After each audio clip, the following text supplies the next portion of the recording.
Ketiban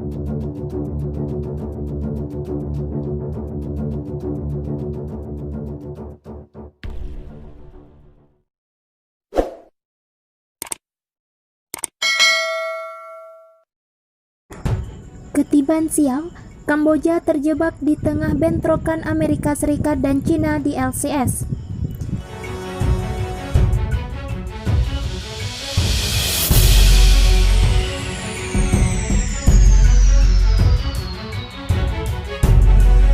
Akhir pekan lalu, dalam pidato di Sidang Umum Perserikatan Bangsa-Bangsa, Perdana Menteri Kamboja Hun Sen menegur beberapa negara karena semakin mencampuri kedaulatan negara-negara kecil.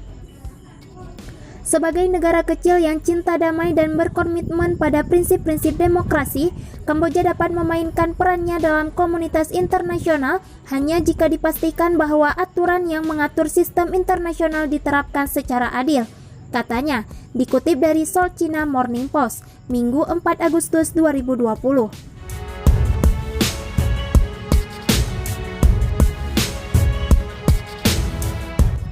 Sayangnya, terlalu sering tergantung pada ambisi politik dan agenda oportunistik tersembunyi dari beberapa negara. Kamboja harus berurusan dengan standar ganda yang munafik, keputusan yang bias, dan bermotivasi politik, singkatnya ketidakadilan.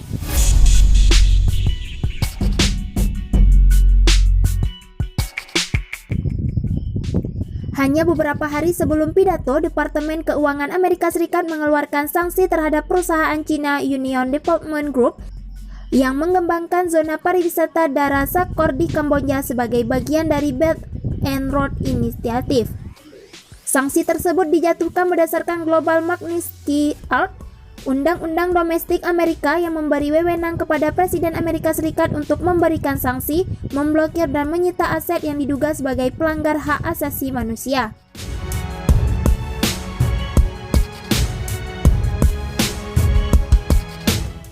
Union Development Group diberikan sewa 99 tahun pada tahun 2008 untuk membangun proyek tersebut. Ketika selesai, itu akan menjadi kawasan resort pantai yang mencakup 36.000 hektar dengan lapangan golf, kasino, perumahan mewah, bandara, dan pelabuhan yang cukup besar untuk kapal pesiar mengambil sekitar 20% dari garis pantai kecil Kamboja.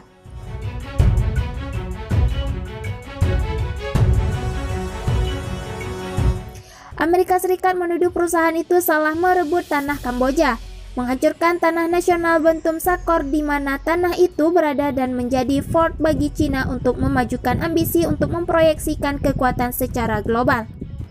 Pada saat yang sama, Kamboja mengecam dua politisi Amerika Serikat, yaitu Robert Dastro dan Alan Lowenthal, karena mencampuri urusan dalam negerinya setelah mereka mengkritik negara Asia Tenggara tersebut atas penangkapan para aktivis Serikat Buruh Kamboja, pembela hak asasi manusia, dan pecinta lingkungan.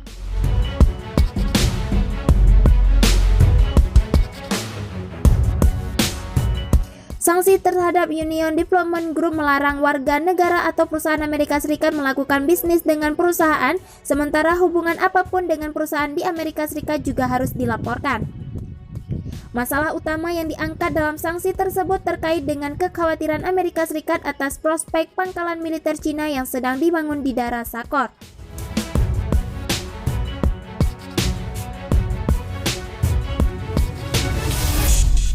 Sekolah Urusan Internasional Jindal Ryan Bakwagar yang mempelajari pangkalan militer luar negeri Cina setuju bahwa motivasi yang mendasari sanksi tersebut bersifat militer, khususnya taktik untuk memerangi klaim Cina di Laut Cina Selatan.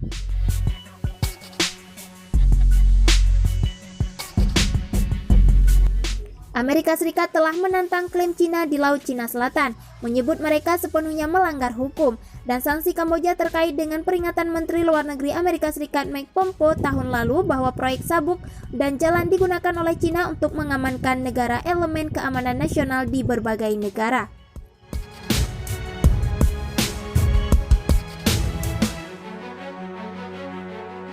Sementara orang awam tidak akan bisa membaca yang tersirat. Sayangnya bagi Cina pembuat kebijakan di Washington melakukannya, kata Bakwagar. Baik itu Pakistan atau Maladewa atau bahkan Kamboja, Cina dapat mengamankan hubungan baik dan benteng dengan negara-negara di mana kepemimpinan masing-masing mengedepankan keamanan dan umur panjang masa jabatan mereka sebelum rakyatnya.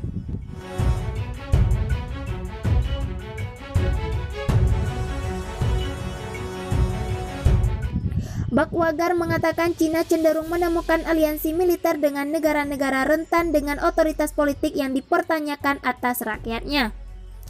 Merupakan permainan yang adil untuk mengatakan bahwa Kamboja adalah negara yang rentan secara politik. Pemimpin diktatornya, Hun Sen, telah menyewakan sebagian besar tanah Kamboja ke Cina yang pada dasarnya telah dijajah oleh Cina, melalui pembentukan sejumlah besar entitas bisnis Cina, kata Bakwagar.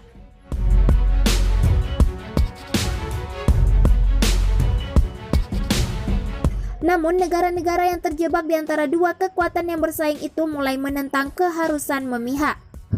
Pada hari Selasa, Portugal menolak ancaman pemerasan Amerika Serikat untuk menjatuhkan sanksi pada perusahaan Portugis yang melakukan bisnis dengan Cina, sementara juga menolak seruan Washington agar Lisbon memilih antara Amerika Serikat dan Cina.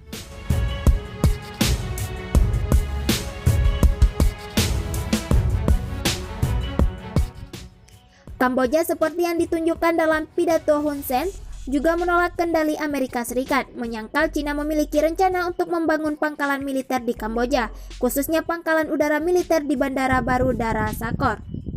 Kamboja menyebut semua misi pencari fakta dari Amerika Serikat atau negara lain untuk memvalidasi fakta dan mengakhiri semua tuduhan palsu dan rumor.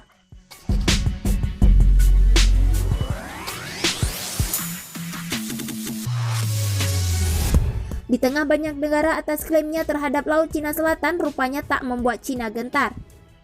Sejumlah negara telah menentang klaim Cina atas Laut Cina Selatan, mulai negara-negara ASEAN yang berbatasan dengan wilayah yang disengketakan hingga Amerika dan beberapa negara Eropa.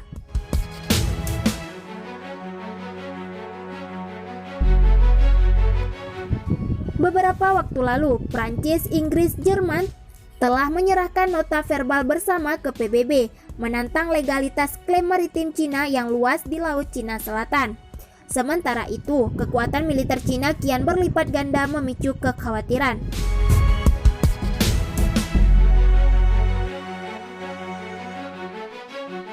Melansir express.co.uk, 2 Oktober 2020, Beijing memicu kekhawatiran di kawasan itu setelah sumber yang dekat dengan militer Cina mengatakan pada Agustus bahwa pembunuh kapal induk dan satu rudal lainnya diluncurkan ke Laut Cina Selatan sebagai peringatan kepada Amerika Serikat.